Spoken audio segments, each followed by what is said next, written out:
오늘은 올바른 선택에 대해서 말씀드리려고 해요. 지난주에 잘못된 선택에 대해서 말씀드렸고, 사람이 망하느냐 흥하느냐 성공하느냐 실패하느냐는 선택에 달려있다 그래요. 선택을 잘해야 합니다. 기도하면서 이 말씀을 준비하면서 오늘 우리 믿음의 성도들은 우리가 선택하기 전에 하나님의 선택을 받았다는 사실에 우리는 소망을 가지고 믿음을 가지고 살아야 돼요. 할렐루야. 하나님의 선택이라고 하는 이 큰 원대한 하나님의 은혜와 축복 앞에서는 우리의 선택이 잘못됐든 잘됐든 잘못 선택했든 옳게 선택했든 그거 상관없어요. 하나님의 선택 안에서는 저와 여러분이 걱정 안 해도 돼요.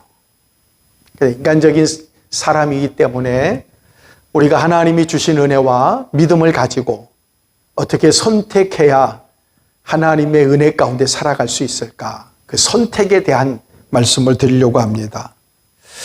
하나님이 천지를 창조하시고 그리고는 에덴 동산에 아담과 하와를 두셨어요.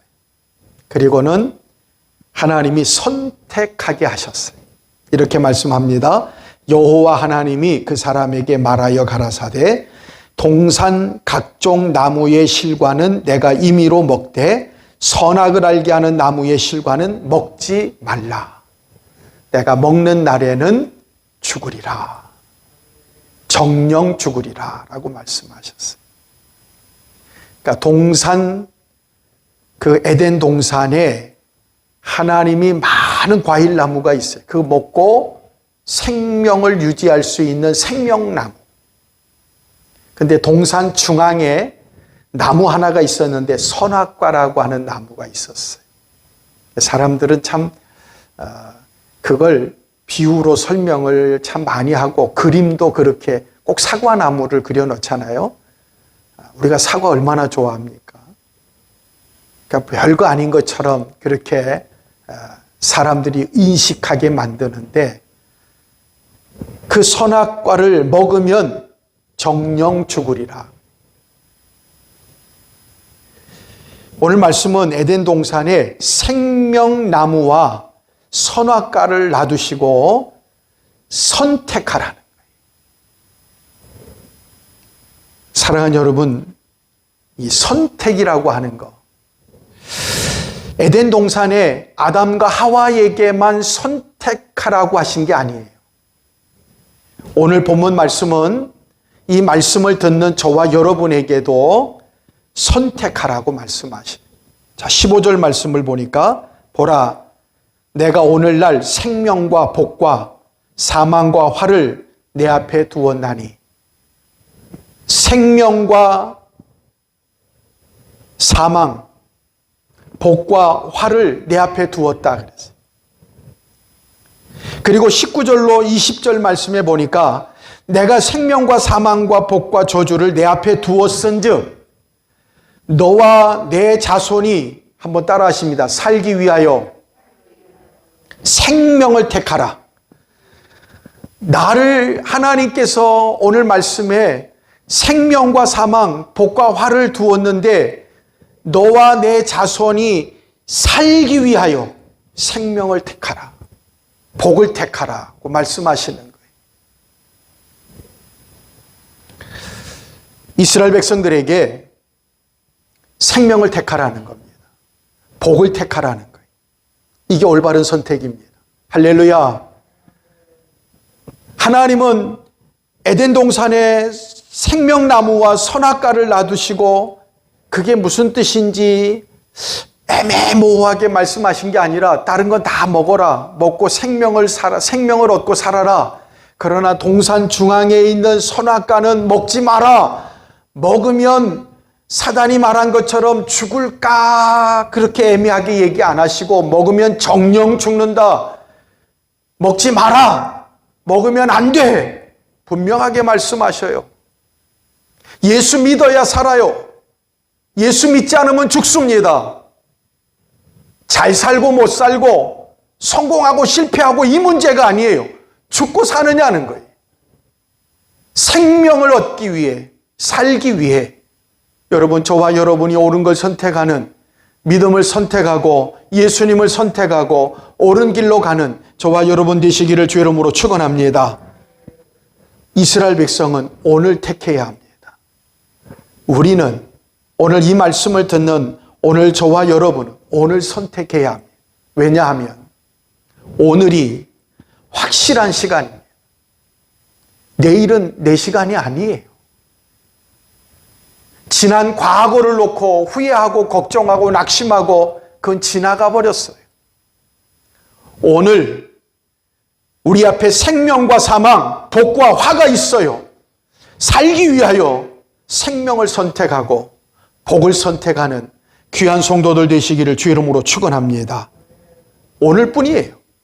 선택할 수 있는 시간이 오늘뿐이에요. 오늘 선택할 때에 우리의 평생, 저와 여러분의 영원한 미래가 결정이 납니다. 오늘 선택을 잘해야 오늘 저와 여러분의 인생의 마지막이 어떻게 될지, 하나님께서 저와 여러분을 축복하실지 아니면 저주하실지 오늘 선택에 달려 있어요. 오늘 올바른 선택을 하고 돌아가시기를 주 이름으로 축원합니다. 여호수아가 이스라엘 백성들을 이끌고 가게 됐습니다. 모세가 하나님의 지도자로 부름받아서 이스라엘 백성을 구원해냈어요.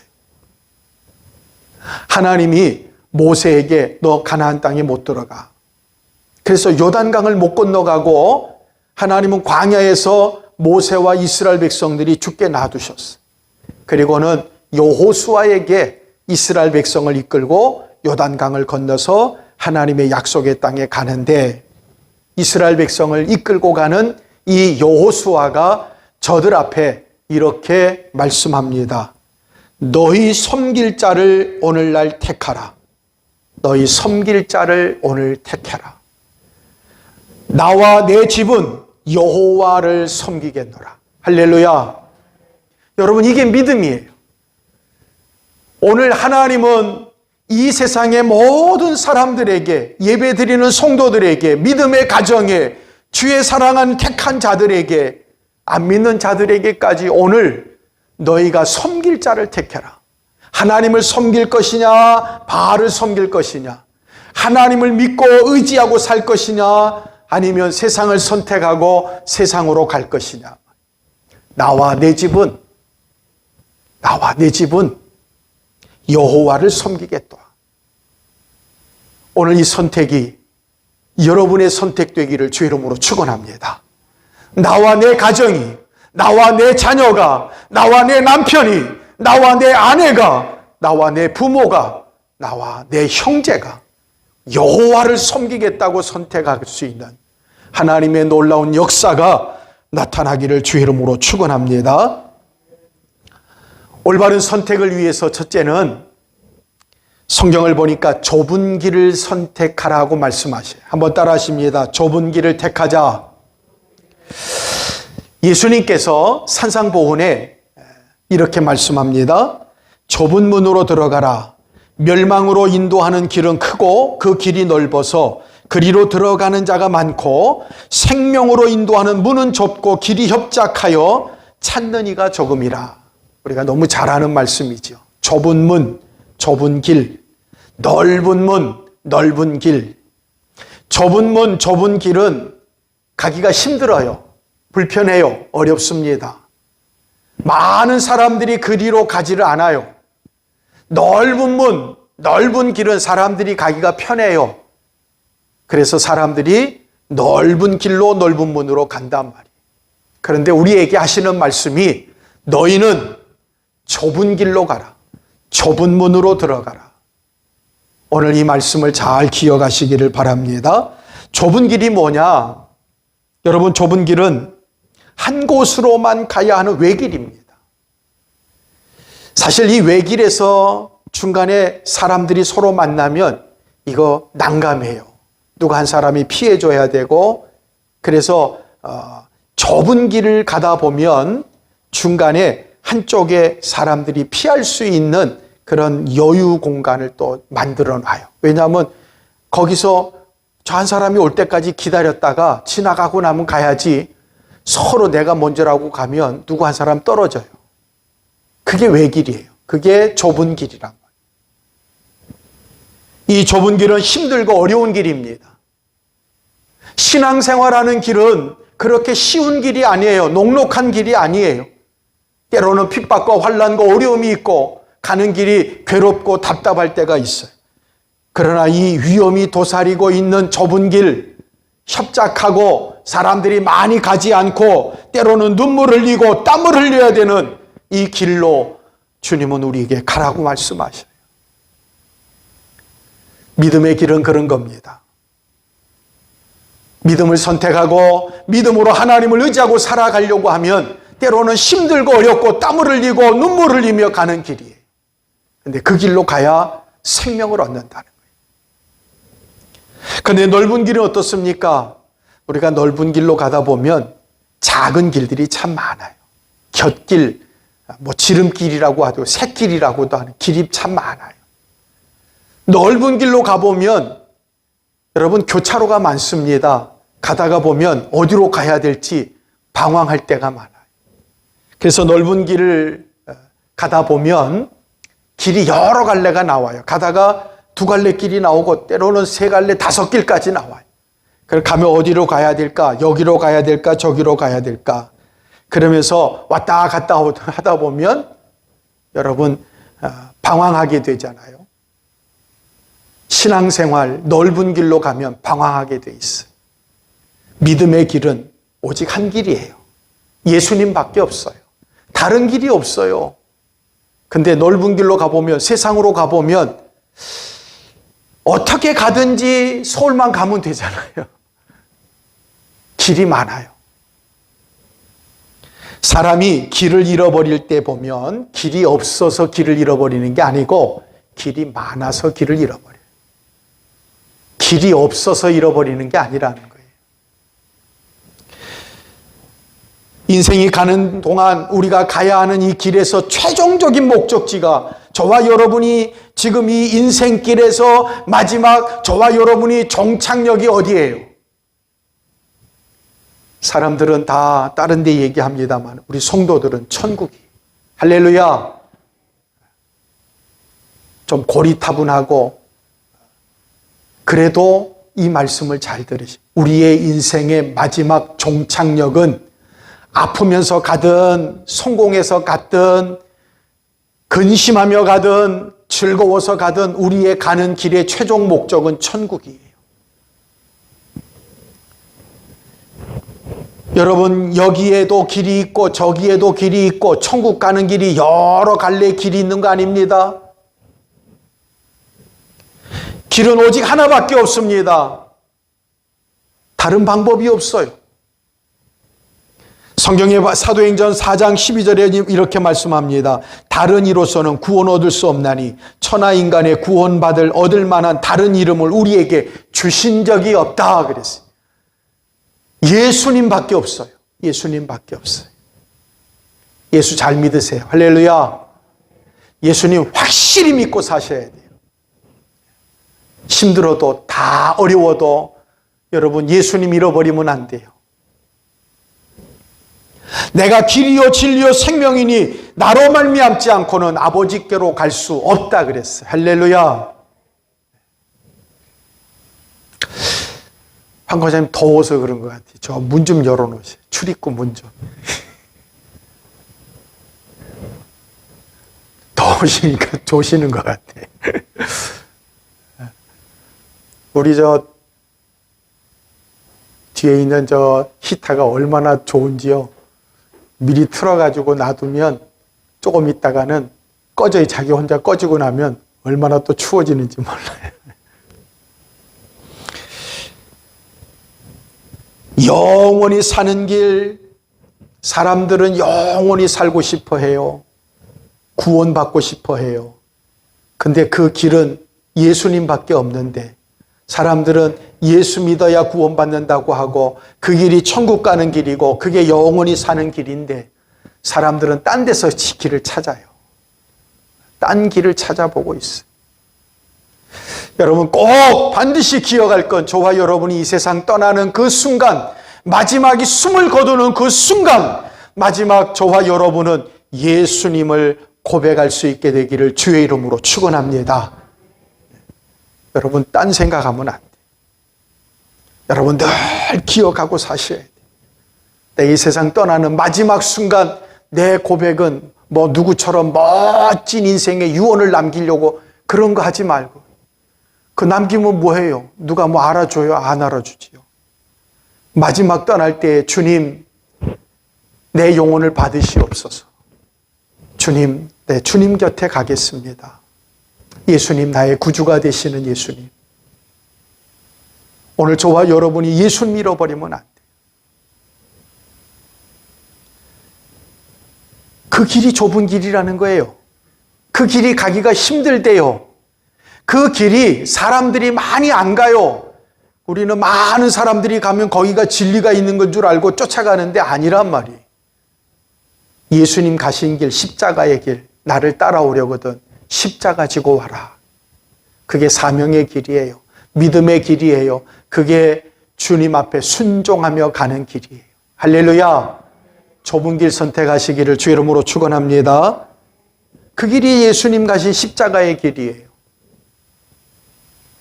눈물 없이 못 가는 길, 희생 없이는 못 가고 고생 없이는 못 가는 길. 근데 자꾸만 예수 믿는 성도들이 그 길을 가야 되는데 주님은 고난당하시고 핍박당하시고 십자가의 길, 좁은 길로 가셨는데 우리는 참 편안한 길을 가고 싶어 해요.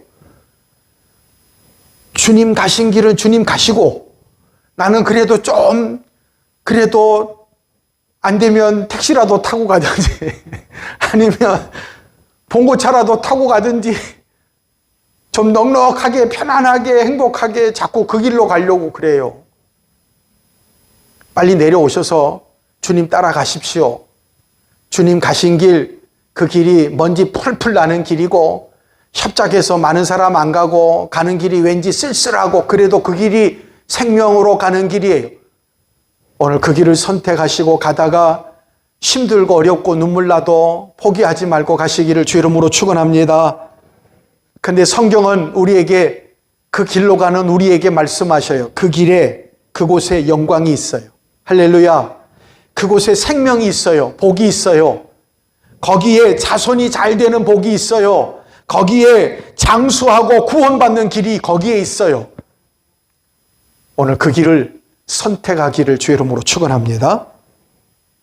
두 번째는 여러분 외형보다도 중심을 선택하세요. 사무엘상 16장 7절에 여호와께서 사무엘에게 이르시되 용모와 신장은 보지 말라. 내가 이미 그를 버렸노라. 나의 보는 것은 사람과 같지 아니하니 사람은 외모를 보거니와 나는 중심을 보느니라. 하나님은 우리의 중심을 보셔요. 외모를 보지 않는다는 얘기. 근데 사람은 외모를 봐요. 잘생겼는지 못생겼는지, 얼마나 가졌는지, 배경이 좋은지, 얼마나 배웠는지. 오늘 사무엘은 하나님의 사사예요. 선지자예요. 하나님께서 그에게 기름을 부어 왕을 세우라고 해서 갔습니다. 그 사람들을 둘러보는데 사람들이 보통 키 수준이 보통인데 거기에 얼굴 하나가 툭 튀어나온 사람이 하나 서 있어요. 신장이 좋다는 얘기예요. 키가 커요. 얼굴도 잘생겼어요. 그래서 가가지고 기름 부어 세웠는데 그 사람이 바로 이스라엘의 1대 왕 사울 왕이에요. 세워놓고 얼마나 사무엘이 후회했는지 몰라요.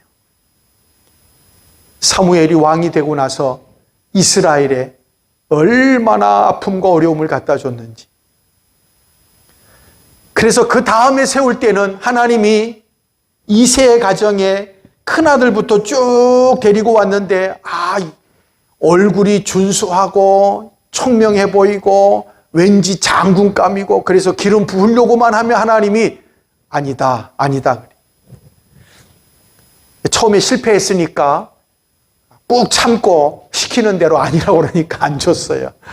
그래서 그러면 당신 아들이 없느냐 그랬더니 하나 또 있어요. 있는데 지금 뭐 하느냐 하면 아버지 양을 지키고, 그러면 형들이 지금 오늘 선지자에게 얼굴을 보여야 되기 때문에 다 그만 와서 목욕하고 새 옷 갈아입고 지금 왔어요.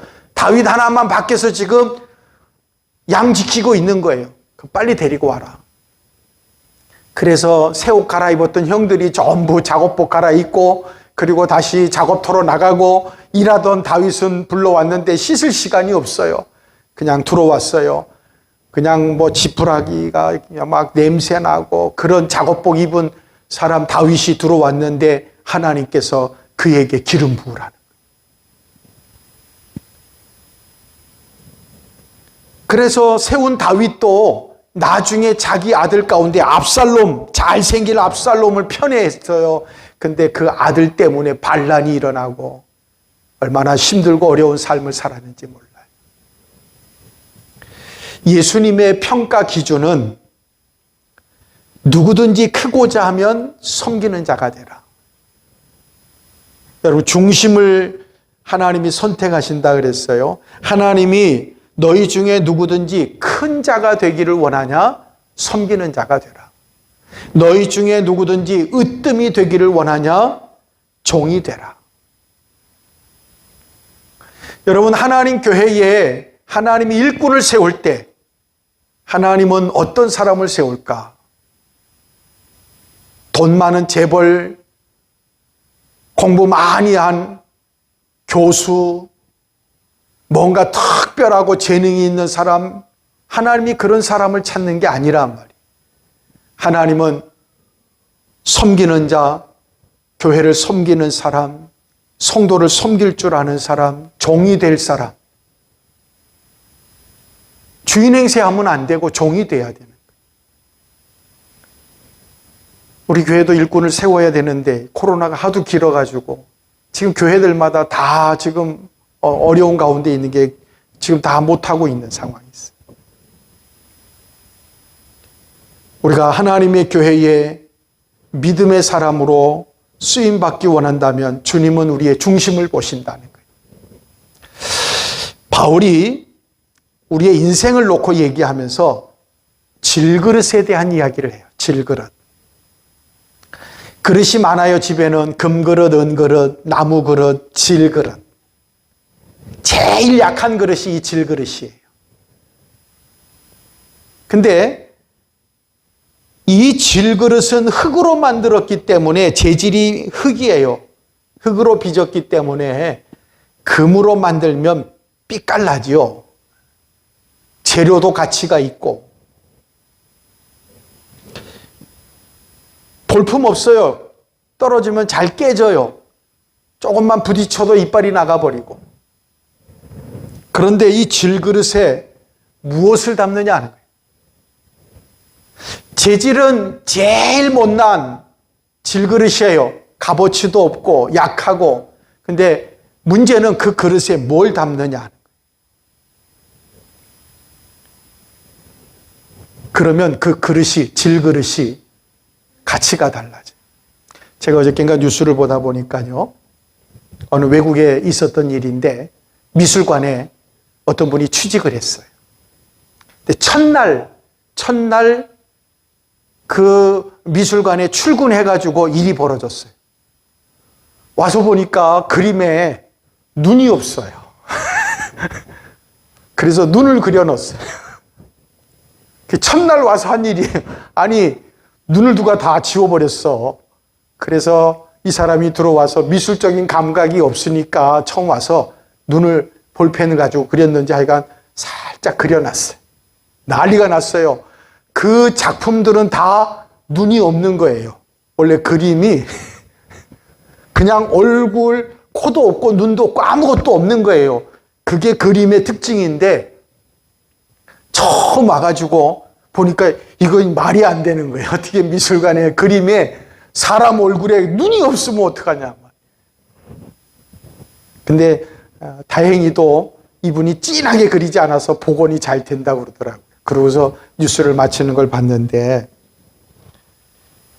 그릇에 무엇을 담느냐, 그 질그릇에 무엇을 담느냐에 따라서 그릇의 이름이 달라져요. 그 그릇의 품격이 달라져요. 여러분, 똑같은 도자기를 만드는데요, 거기에 아주 유명한 사람이 그림을 그려놓으면 그게 백자가 되고 값어치 있는 도자기가 돼요. 근데 그냥 아무나 그냥 대충 그려서 넣으면 그건 아무것도 아니지만, 성도는 질그릇이라 그랬습니다. 우리 성도들이 우리 안에 무엇을 담고 있느냐 하면 예수 그리스도를 담고 있어요. 할렐루야. 한번 따라 하십니다. 내 안에 예수님이 계신다. 저와 여러분이 질그릇이에요. 가치가 없어요.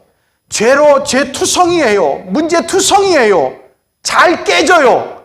문제투성이란 말이에요. 그런데 내 안에 예수님이 와 계셔요. 그래서 저와 여러분이 성도가 되는 거예요. 자, 저를 좀 보세요. 전에 말씀을 드렸습니다마는 잘 들으세요. 구약 시대는 성막을 만들었습니다. 이스라엘 백성이 애굽에서 나와 성막을 만들었어요. 성막 만드는데 금도 들어가고 뭐 여러 가지 다 들어가서 만들어졌어요. 그리고 성막을 특별히 이스라엘 백성들이 거룩하게 구별합니다. 솔로몬이 성전을 만들었어요. 오랜 세월 동안 많은 황금 보석을 가지고 성전을 지었습니다. 여러분, 그래서 성전 거룩한 곳이 아니에요.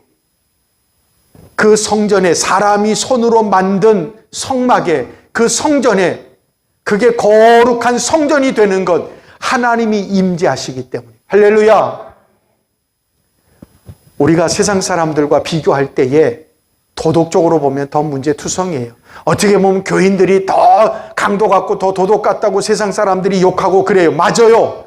그러나 우리가 하나님의 거룩한 성도인 것은 세상 사람들이 말하는 그 기준이 아니라 우리 중심에 예수님이 계시는 거예요. 우린 질그릇이에요. 우리 재질은 질그릇이에요. 그러나 성령이 내 안에 계셔서 내가 하나님의 성도가 되는 거예요. 예수 그리스도가 내 안에 계실 때 어떤지 아십니까? 고린도후서 4장 8절과 9절에 이런 말씀하셔요. 사방으로 우겨쌈을 당하여도 쌓이지 아니하며 답답한 일을 당하여도 낙심치 아니하며 핍박을 받아도 버림받지 아니하며 거꾸로 트림을 당하여도 망하지 아니하리라. 아멘. 예수님이 내 안에 계실 때 우리는 사방으로 우겨쌈을 당해도, 답답한 일을 만나고 핍박을 당하고 거꾸로 트림을 당하여도 낙심하지 않는 거예요. 왜요? 내 속에 예수 그리스도, 하나님의 아들 예수 그리스도가 계시기 때문에 그래요. 할렐루야. 여러분, 이게 귀한 인생이에요. 이게 복된 인생이에요. 값이 있는 인생이란 말이에요. 얼마짜리 입고 얼마짜리를 차고 그리고 집을 얼마짜리에서 누리고 얼마나 재산이 많고 이게 아니고 내 안에 하나님의 아들 예수 그리스도가 계셔요. 예수님만 내 속에 품고 있다면, 예수님만 내가 믿고 산다면, 예수님만 나의 구주로 알고 의지하고 산다면 저와 여러분은 거꾸로 틈을 당하지 않고 망하지 않고 무너지지 않고 우겨쌈을 당하여도 절대로 멸망당하지 않을 줄 믿습니다. 이게 성도예요. 세상에는 많은 환난과 어려움이 있어요. 핍박이 있어요. 괴로움이 있어요. 근데 왜 성도가 담대하냐면 예수님이 내 안에 계셔서 그래요. 예수님이 계시면 세상에서 큰 핍박과 환난이 와도 우리는 거꾸로 튀임을 당하지 않아요. 우겨쌈을 당하지 않아요. 우리는 꺾어지지 않아요. 꺼지지 않아요. 넘어지지 않는 거예요. 그게 능력이에요. 할렐루야. 예수님의 능력이 여러분 속에 충만하시기를 주 이름으로 축원합니다. 마지막으로 가치 있는 것을 선택하셔야 돼요. 누가복음 15장 15절에 사람의 생명이 소유에 넉넉한 데 있지 않다 그랬습니다. 하나님은 아브라함을 축복하시면서 아브라함에게 너는 복의 근원이 되리라 그랬어요. 한번 따라 하십니다. 복의 근원. 성도는 아브라함처럼 하나님께서 이 세상의 복의 근원이 되게 하는 사람. 저와 여러분이 세상에서 빛과 소금이 되는 거예요. 복의 근원이 되라고 말씀하시. 복의 근원이라는 말은 복의 뿌리예요. 겨울 되면 나무들이 다 말라 죽는 것 같고 잎도 다 떨어지고 이 가지도 다 막 발라 비틀어집니다. 근데요, 봄이 되면 거기서 죽은 나무에서 싹이 나요. 뿌리가 살아있어요. 저와 여러분이 예수님께 뿌리를 두고 예수님을 나의 구주로 삼고 살아가면 세상 사람들이 볼 때는 죽은 것 같은 저와 여러분이 때가 되면 싹이 나고 열매 맺을 줄 믿습니다. 그게 복의 근원이에요. 그리스도인은 복을 받으면 세상에 복이 흘러가게 해야 돼요. 나만 복 받고 끝나면 안 돼요. 우리에게 주신 하나님의 축복은 복의 근원이란 말이에요. 저와 여러분이 하나님의 복을 받으시면 여러분 세상에 복을 흘려보내셔야 돼요. 남을 섬길 때 사용하셔야 돼요. 하나님이 물질도 주시고 지혜도 주시고 재능도 주시고 달란트를 주시고 능력을 주시면 여러분 세상을 섬길 수 있어요. 남을 섬길 수 있어요. 어려운 사람 도와줄 수 있어요. 역사에 평가하는 사람은 그 사람이 얼마나 많은 재산을 갖고 얼마나 많은 유명한 작품을 남기고 그게 아니고 여러분 세상에 얼마나 많은 기여를 하는가. 얼마나 많이 희생하고 얼마나 많이 사랑하고 봉사하는가. 하나님은 저와 여러분이 이 세상에서 다른 사람들이 부러워할 만한 부자로 살다가 이 생을 마감하기를 원하지 않습니다. 하나님은 저와 여러분이 비록 80, 90, 우리가 100세 시대에 그래서 100살을 살게 되더라도 우리의 인생은 한 번밖에 없어요. 이 한 번밖에 없는 인생, 신기루같이 잠깐 왔다가 훅 사라져버리는 인생 되지 말고 오늘 저와 여러분은 역사에 흔적을 남길 수 있는 주님의 영광을 드러내고 하나님의 이름을 높여드리고 우리가 왔다 갔던 자리, 우리가 머물렀던 교회, 내가 살던 이 시대에 오늘 저와 여러분을 기억하시는 하나님이 함께하는 믿음의 성도가 되기를 주의 이름으로 축원합니다. 기도하겠습니다. 거룩하신 우리 아버지 하나님 감사합니다. 오늘도 하나님 옳은 길을 선택하게 해 주옵소서. 좁은 길, 주님 가신 길, 믿음의 길을 선택하게 해 주옵소서. 하나님, 마음을 중심을 보시는 하나님, 하나님께서 우리 마음속에 들어와 계셔서 나를 축복하시고 인도해 주시는 줄 믿고 주님을 의지하며 살게 도와주시고 이 땅에 없어도 그만 있어도 그만 인생이 아니라 이 세상에 꼭 필요한 가치 있는 하나님의 성도들 되게 해 주시옵소서. 하나님, 어렵고 힘든 이 세상에서 예수 믿는 우리 믿음의 성도들 우겨쌈을 당하지 않게 해 주옵소서. 가는 곳마다 빛과 소금이 되어 영광을 돌리게 하여 주옵소서. 하나님이 함께 하심으로 승리하는 믿음의 성도들 다 되게 해 주옵소서. 지금은 괴머리가 되시는 우리 구주 예수 그리스도의 은혜와 하나님의 사랑하심과 성령님의 교통하시고 위로 역사하심이 머리 숙인 성도들과 가정과 사업과 자녀들 속에 지금으로부터 영원토록 함께 있을지어다. 아멘.